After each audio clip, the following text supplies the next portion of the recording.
Fala galera, como que vocês estão? Como que vocês se encontram?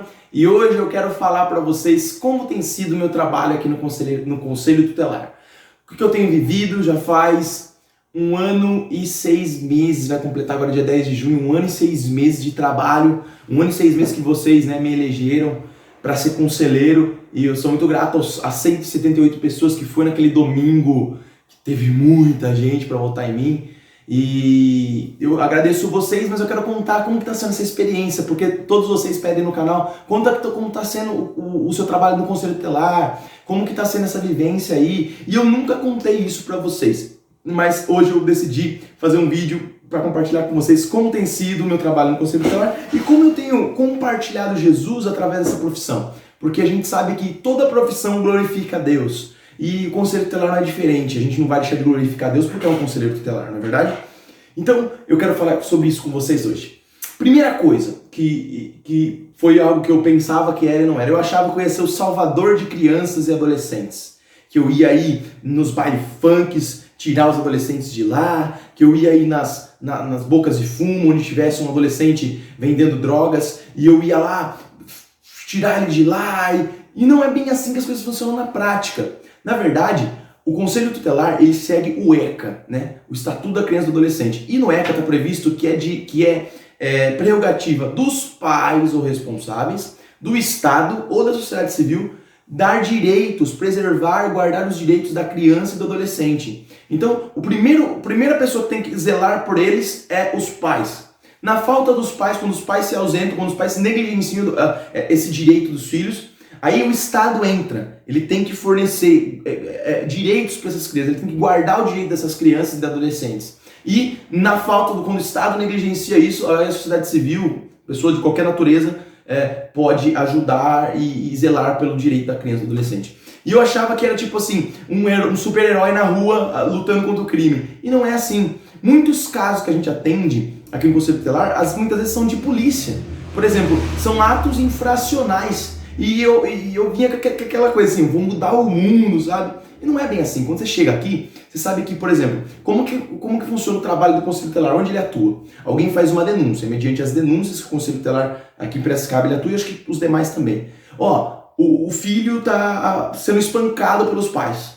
A gente vai, atende aquela denúncia, chama os pais aqui no conselho, notificamos eles, intimamos eles, notificamos eles, na verdade, não intimamos, mas notificamos eles para vir aqui no conselho.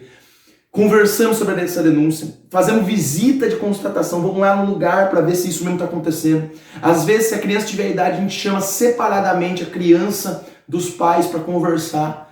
E depois de ter um relato da história da família, a gente faz um relatório e, como medida de proteção, a gente requisita um serviço. Então, a gente manda um relatório para a Secretaria de Assistência e eles têm que acompanhar aquela família. Então, não é assim, você vai chegar lá e vai tirar a criança dos pais. Tirar a criança de pai e mãe é um caso extremo, quando a criança ela vai morrer na mão dos pais ou da mãe. Ela está perdendo o direito dela totalmente ali. Enquanto ainda tem jeito de fortalecer os vínculos entre o pai e o filho e fazer aquele pai exercer o poder familiar que ele tem sobre o filho de maneira saudável, você não vai sair tirando o filho. Eu sempre imaginava isso, que ia tirar a criança dos pais, e não é bem assim o trabalho do conselho. Na maioria das vezes, quem vai tirar o poder familiar do filho, tirar da casa da mãe e levar uma família extensa, ou até mesmo levar para uma fila de adoção, é um juiz, é um mandado judicial.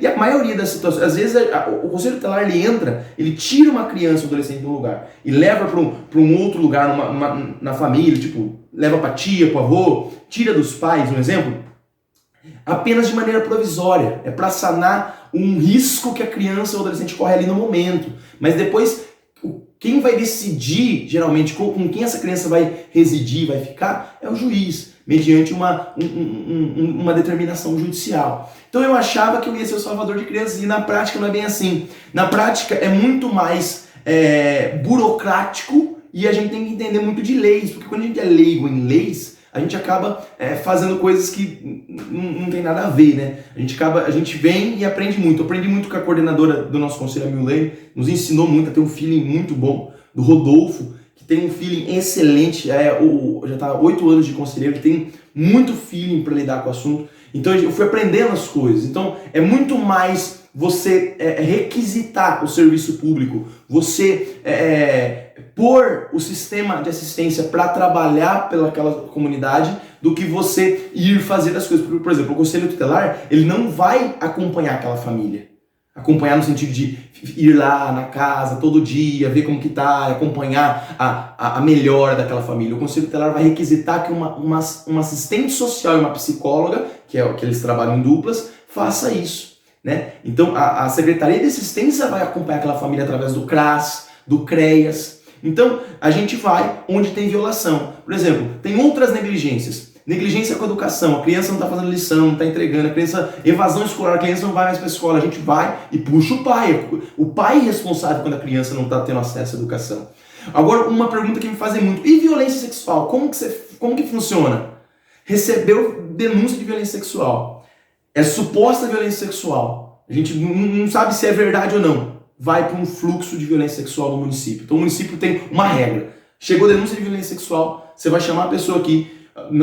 Geralmente a gente não atende a criança ou adolescente, a gente atende a genitor, o genitor, se for o abusador, a gente não atende o abusador, na maioria das vezes não atende o abusador, a não ser em casos extremos, né, que às vezes tem casos e casos, mas a gente atende a genitora ou a pessoa que está denunciando aquele abuso, faz um relatório e na mesma semana essa criança, a família dessa criança, né, a genitora já vai passar por um acompanhamento, então é bem mais rápido. Esse fluxo, esse atendimento de violência sexual acontece muito rápido aqui em Piracicaba, é uma vitória para Piracicaba isso. Então, a criança foi abusada, na hora a gente já indica para o pai fazer boletim de ocorrência contra o abusador, a gente já chama ela, faz um relatório, já requisita na frente dela mesmo, via telefone, um horário para ela passar no órgão que vai cuidar dessa mãe, dessa família, que vai atender, que vai assistir ela até que seja superado esse trauma. Então, é esse o fluxo. Atende,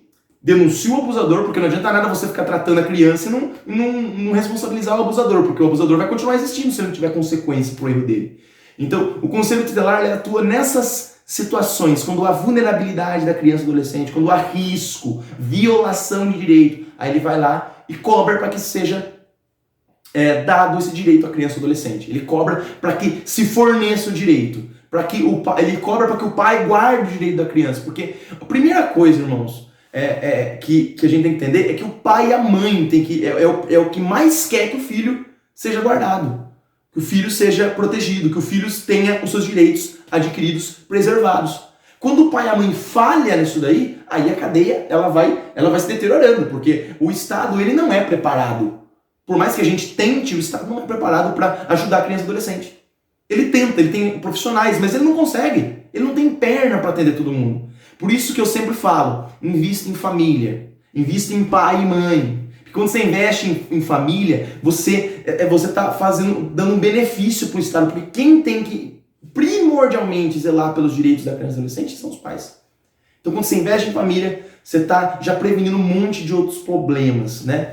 Aí você fala assim, e quando a criança é de 14? Porque a gente acha que o Conselho Tutelar ele é a favor de crime. Quando a criança comete um crime, saqueia o pai, 15 anos, saqueou o pai, ele cometeu um crime, é um ato infracional. Artigo 98, inciso 3 do ECA fala assim, que quando a criança ou adolescente, ela está se violando, quando ela comete um crime, ela está abrindo mão dos seus direitos, ela está se violando, não abrindo mão dos seus direitos, mas ela está se violando. Ela, em razão de si mesma, ela está se violando, ela está jogando fora os direitos dela, porque ela quis ali. Então ela também vai ser julgada por um juiz, vai ter uma medida socioeducativa para ela. Muitas vezes eu acho que necessita-se mesmo de um trabalho de base, de um trabalho de família, porque muitos meninos que entram no crime é por conta de uma família desestruturada.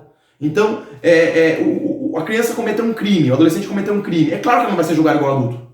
É óbvio. É claro que há discordâncias, tem gente que acha que tem que ser julgado igual adulto.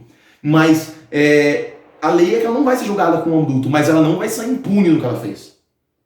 Teve uma vez que me chamaram num plantão policial, eu fui atender a ocorrência, já era de madrugada, e o delegado pediu para eu conversar com o adolescente para ver se o adolescente tinha sido,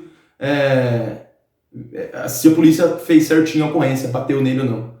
E eu falei, mas eu não preciso ver isso. O policial tem fé pública. Não é para o policial bater em adolescente nem ninguém. Depois que efetuou a prisão. Aí eu conversei com o adolescente e falei, não, eles não fizeram nada pra mim. E eu conversei com o advogado, com o delegado. Falei, delegado, mas não era pro senhor ver? Não precisava o conselheiro vir aqui ver isso. Então as pessoas desconhecem, né, as atribuições do conselho e elas acham que, conselho, tira a criança de mãe. Às vezes a gente chega numa comunidade e a pessoa fala, ó, se comporta aí, senão eu vou chamar o conselho. Porque elas não sabem o que o conselho faz de verdade. Então tem sido muito assim de descoberta, porque nem eu sabia com tanta firmeza o que o conselho fazia. Então estou descobrindo, estou aprendendo, estou procurando me informar de leis. E o trabalho do conselho tutelar é muito mais laboroso, muito mais trabalhoso, muito mais luta diária de ligar, de conversar, de conversar com os outros atores da rede, assistência, saúde, do que romântico, tipo, vou lá salvar uma criança. O conselho tutelar, ele atua quando existe a violação e ele vai cobrar para que essa violação desapareça. Não é fácil, estamos num sistema corrompido em todas as partes, mas eu, vindo aqui, trabalhando aqui, eu vi que existe uma solução: investir em família. Quando se investe em família, você vai secar o gelo lá na fonte. Porque, na maioria das vezes, as violações vêm por uma família desestruturada. Na maioria das vezes, são os pais que estão destruindo o direito das crianças. São os pais que estão violando o direito das crianças. São os pais que não estão cumprindo com o dever de pais. Então, quando você trabalha nos pais, na família, você acaba curando todo um sistema.